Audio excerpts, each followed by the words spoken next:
Okay, hi again. I'm going to show you how to create your works cited and your citations correctly. So first I'm going to show you how you can do this on your phone, which is different from how we normally do it because normally we would just click on add-ons and go to EasyBib and go to Manage Bibliography and it would pop up along the side. But that's very difficult to do on your phone. And so here is how you can do it from Google. Just go to the search bar up there and click easybib.com and then go to create citations. And then I think almost all of our citations are going to be for websites that we used. So you'll click website and then you'll copy and paste your website address right there. So I'm going to go back here and I'm going to copy this. It says copy link. I'm going to click on that. I'm going to go back to EasyBib. I'm going to paste the link right there and click search.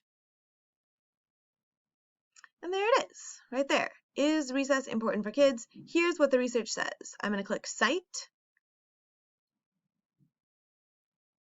I'm going to click continue.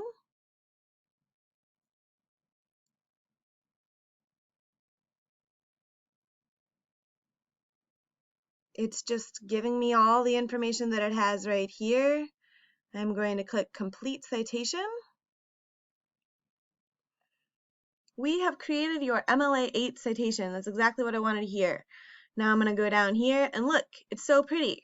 And I can click copy bibliography citation, which is what I want for the very end. Okay, citation copied. Now I'm going to go over to my editorial and I'm going to go control paste and there it is. It looks so beautiful. Now I'm going to do this for all my other sources and then I'm going to do in-text citations. So I'll remind you, if you need to do this on your phone, you can do it how I just did it by going to easybib.com over here and copying and pasting all of them. If you're going to do this on your computer, you can just use your add-on by going to add-ons, EasyBib, Bibliography Creator, and Manage Bibliography. And then it'll pop up over here. You'll click website. You will, here's another website I used. I'm going to copy link. I'm going to paste the link right here.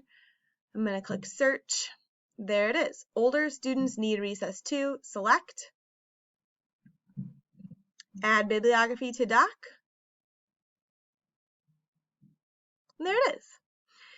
If you're doing this on your phone, you'll want to eventually make sure that they are in alphabetical order. So P comes before R. And so now I have Pillow followed by Riley, alphabetical order. Okay. Now I'm going to show you how to do in-text citations. So I'm going to fix them up here. Okay. This one comes from my first source, which is by a man named Andrew Pillow. No, it's not. It's by a woman named Katie Riley. I'm just going to copy and paste the first word, just the first word, which is Riley, and I'm going to put it up here in parentheses instead of my link. That is correct. I'm also going to fix my font here. You'll notice my font is different. I need to make it the same as my other paragraphs. So Cambria, size 12. I'm going to make it all black. We are looking super professional now. Okay. Down here, I need to change this. This is not correct. Instead of the website, I need to put the first word from my citation below, which is pillow. And you'll notice I don't have a period right here. I have my citation right here, and my period comes after the citation. All right, that's how to do your works cited and your in-text citations. Get them done, class. They're due tonight. Get those done. My last video will be on formatting. Check it out.